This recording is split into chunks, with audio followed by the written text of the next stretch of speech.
Hello and welcome to Winchester News Online. I'm James Poindexter and here are the headlines. Winchester shines bright for the festive season. The University raises awareness for Self-Care Week.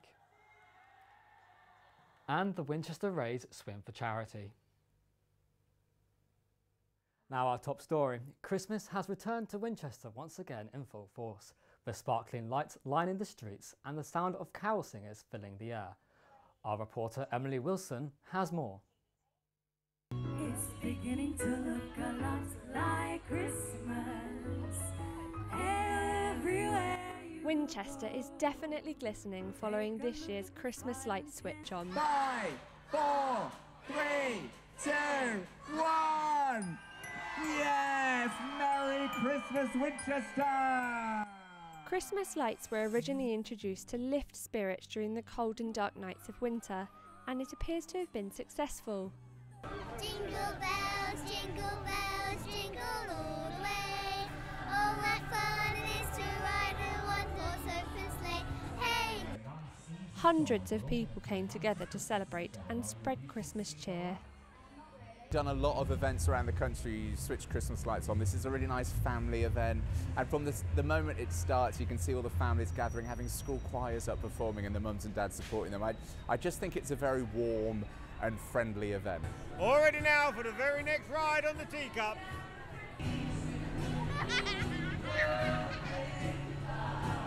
As well as lights, there was a variety of unique performances. Even the cast of Beauty and the Beast took to the stage. Oh no! Now hang on a minute. Now I'm beautiful enough to play that role, aren't I, boys and girls? Oh yes, I am. Oh no, you're. We bumped into some little ones hoping to be on Santa's nice list so they can be granted their Christmas wish. A big trampoline. A dinosaur. They think it's so magical, and Father Christmas is the first time we've seen him this year. So their eyes lit up when they saw him, so that just makes it a bit more real, I suppose, isn't it? It's official. The festive season is here and the countdown to Christmas has begun. Merry Christmas to all and to all a good night. Ho, ho, ho! I'm Emily Wilson reporting for Winchester News Online. Last week, the University of Winchester ran Get Active sessions to raise awareness about looking after our own physical and mental well-being as part of Self-Care Week. Will Schofield reports.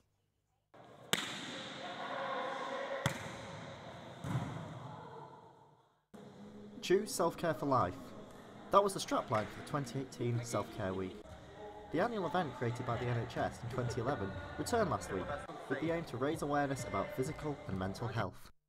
Health Minister Steve Bryan stated, "We all have a personal responsibility to look after our own health, and Self-Care Week is an opportunity to recognise the benefits that simple activities can bring in, maintaining our well-being and keeping us active." Self-Care Week also focuses on the mental benefits of participating in sport, such as higher self-esteem and increased confidence.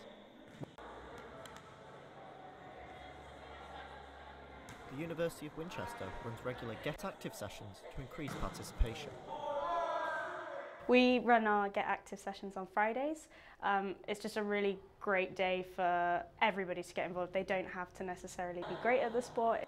Being part of a team can increase people's confidence as well, so help you de-stress, take some time away from uni or exams. I just think it's a good thing to do.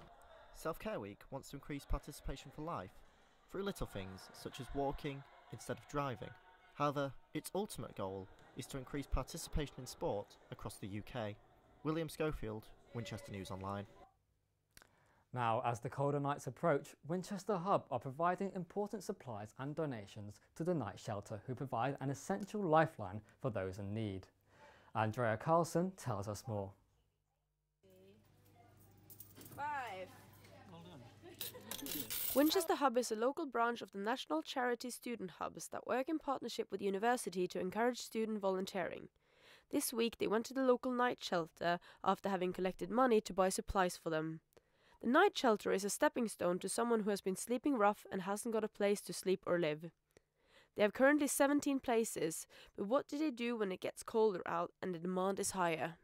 SWIP, which is Severe Weather Emergency Procedure, And basically we work closely with the council, and if the weather is freezing and below for 3 days in a row, we call SWIP, which means we bring out 6 camper beds, I think they're called, or fold-up beds, and we try and get everybody who's rough sleeping off the streets and into a warm place. Andrea Carlson, Winchester News Online. Christmas and the winter season is approaching, and travelling in Winchester is only going to get more difficult. Hampshire County Council have looked into ways to improve journeys with measures created to reduce traffic and improve the park and ride service. Harry Acton reports.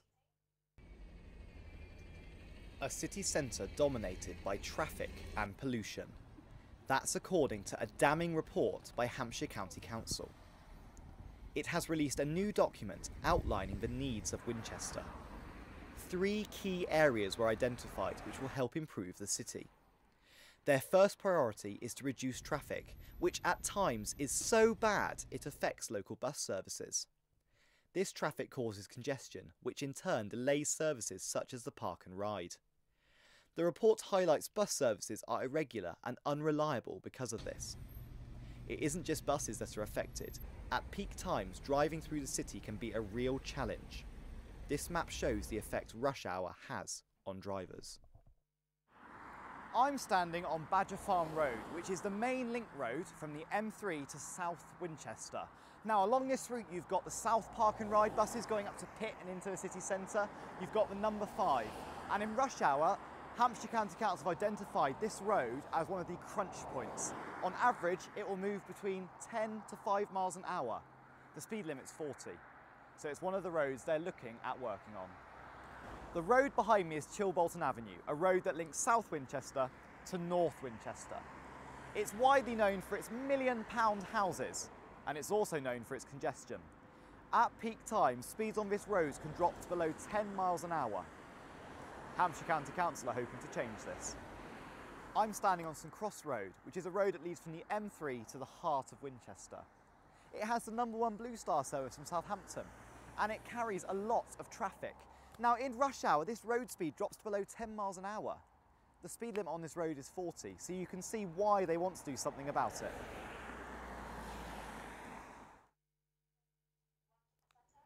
We now go live to Harry in the newsroom. Thank you very much, James. Now, I've actually got a copy of the proposal in front of me, and it's quite interesting. There's 4 key areas in this. The first one being stopping cars going into the city centre. Now, how do you do that? Well, according to the council, you build more park and ride spaces. 3,000 more to be precise. This is going to happen over the next few years, but there is still some breathing space. The current park and rides are only about 80% full. So this will start happening soon, but it's not an urgent thing, but the council are looking at it. How else do you do it? Well, encourage people to walk, get the bus, cycle. That's section 2 of this proposal. Get people to be healthy, get them to walk into town, get them to ride a bike. So that's section 2. Again, educating people to be healthy. And there's a big one here. Sections 3 and 4 are dedicated to investment. Now by that I mean the station approach proposals, Silver Hill, the M3 rejuvenation project, well, smart motorway in other words. And of course, redesigning Junction 9 where the A34 and M3 meet. So it's quite a hefty proposal and it relies on a lot. But if these all go ahead, we may well start seeing some changes soon. And as it's a consultation, the public have the right to have their say, and you can do this until the 13th of January. Back to you, James. Thank you, Harry. Now, Steve Bryan judged Winchester's annual Best Christmas Card at the Discovery Centre last Saturday, with entries submitted from school children throughout the city. James Johnston has more. We have a winner. Winchester MP Steve Bryan is crowning a Christmas card champion, and school children throughout the district have pushed pen to paper to present their creative gifts as Christmas gifts. I like to think the message of Christmas, you know, is about giving and receiving presents, as yes, but giving presents. So, you know, we didn't have a theme this year. We just wanted to let them be free-flowing, let their creative juices flow. And we had some fantastic entries. So we've been doing this now for 9 years. We've got a great winner. Steve and his team checked hundreds of entries per year group to bring a final 9 here today. And joined by our local artist and art tutor, that's really special. Yeah, I love the detail in that, the originality. Steve explains how to Christmas crack at the code on what makes a great card design. got to be something that's striking. It's got to have a really nice positive message. It's got to be something that I would be proud to send to the Prime Minister and the Queen, which is where it's going next. That's a wrap. And Steve Bryan will visit the winning school to deliver the good news and tickets to the Theatre Royale's pantomime. James Johnston, Winchester News. Now, a new egg facility has received planning permission despite controversy. Cristiano Magalio has more. Winchester City Council has approved plans to build a new 32,010 egg-laying facility off Sarum Road. The plans have been controversial, with nearly 160 letters of objection over air and noise pollution, as well as traffic and chicken welfare. The Crabwood Action Group have vowed to continue the fight, saying that Winchester City Council have placed the commercial interests of one individual above that of the residents of Winchester and its environment, and that Winchester residents and the local ecology will suffer as a result of the harmful emissions. People were nervous of the impact of having 32,000 chickens located relatively close to their homes. They were worried about the environmental impact with chicken manure and nitrogen levels, potentially worried about noise. They were worried about the size and scale of the buildings that would house the chickens and also the transport. The applicant, Sam Burge, has said that the new facility will not be a chicken factory. Exactly, it was an application that we've been, very proud of, and it's and not ashamed of by any means. It's for free-range egg production. People have been treating it like we're building Didcot Power Station or something, but it's not. It's a free-range farming enterprise, highest possible welfare standards. It'll be heavily regulated, and it's in a farming area. Although the scheme has received permission, construction hasn't begun just yet. But when it's finished, it should bring in 2 local full-time jobs. Cristiano Magalio, Winchester News Online. So now, if eggs aren't your thing, don't worry, because the Guildhall in Southampton have held their second ever vegan festival. Our reporter Natalie Jaksakova gives us a taste. Burgers, cakes and brownies. Just a few of the things you can try here at Southampton Vegan Festival. The event, which took place in Guildhall, held a range of activities such as yoga and educational talks. So I became vegan probably about 4 years ago. Initially, being a student, I just sort of found it was a cheaper thing, but more importantly, it was for the animals for me. But the longer I've been vegan, the more I've learnt about how it's beneficial to my health, beneficial to the planet, and it's just good in so many ways. This year it's a really great venue. Again, it seems really popular, and I think there is definitely a demand here. Although veganism was once seen as an extreme diet, it has now been predicted to be one of the biggest food trends of 2018. This may be down to cafes such as this one, providing vegan food and dairy alternatives for teas and coffees. Natalie Jaksakova, Winchester News Online. There are more than 1,000 strokes in the UK each year. That is around 1 stroke every 5 minutes. The University of Winchester Swimming Society wants to change that and held its annual Swimathon on Saturday to raise money for the Stroke Association. Marlon Ayling-Allen reports. Swimming for charity. The University of Winchester's Swimming Society held its annual Swimathon on Saturday in order to raise money for the Stroke Association, with it being a charity close to their hearts. Well, basically, for 2 years running now, we've done the Swimathon, and because this is my first year as captain, we wanted to carry this on as a tradition, and hopefully it can be done with more years to come as well. And also, there's a lot of people in the Swimming Society who have been affected by the stroke charity, and this is definitely a big one that's helped lots of families, so we wanted to keep that going through. And the society feels it's important to keep the partnership going. Now we're 3 years on, and we just felt like they still do so much work. They tell us what they're still doing, and we've got this lovely relationship. We've just decided that we're making this a tradition, that our yearly Swimathon will be for the Stroke Association. The event raised £320 for the Stroke Association. Marlon Ayling-Allen, Winchester News Online.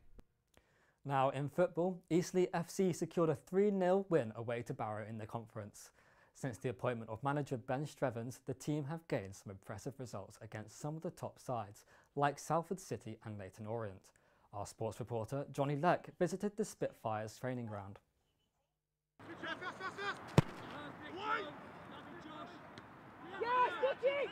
Following the departure of previous manager Andy Hessen-Tyler in October, ECFC have placed their faith in manager Ben Strevens, and the Spitfires seem to be energised by his recent appointment.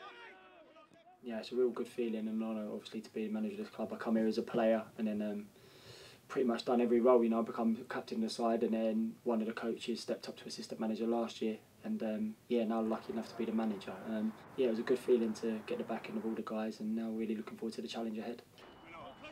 It's clear that the players have trust in their new manager and his tactics, and alongside assistant manager Jason Bristow, Eastleigh's training seems to have stepped up a notch. And straight in, let's go. He's good on the analysis side, Strevs, I think. And he showed that. I think he did a lot of it when the previous manager was here, and he's kind of taken it into his managerial role as well. And I think he was made for managing and made for coaching. I think as soon as the boys came in pre-season, you could tell he really was enthusiastic and enjoyed doing it. So I think he's put that into his manager, and we all sense that. I think we all play off that as well. He's got a real a way of saying things, a way of getting the best out of people. After a disappointing exit from the FA Cup, Ben Strevens is hoping the team can push forward in the conference and perhaps aim for promotion. I certainly, as a person and as a coach, and now with the boys, I want them to be looking up towards the playoff positions and going, that's attainable if we apply ourselves right, if we perform right, and they're training really hard, which is great to see. We've got a balance of younger players coming through that are hungry to get into the league and to show people that they're good enough to play there, and we believe there's a group of them that are good enough to play in the league. And then we've got some experienced boys now, the right type of boys that want to help them youngsters and also got aspirations themselves to try and get promoted. The Spitfires certainly look ready for a dogfight. Johnny Leck, Winchester News Online. That's all for now. Thank you very much for watching.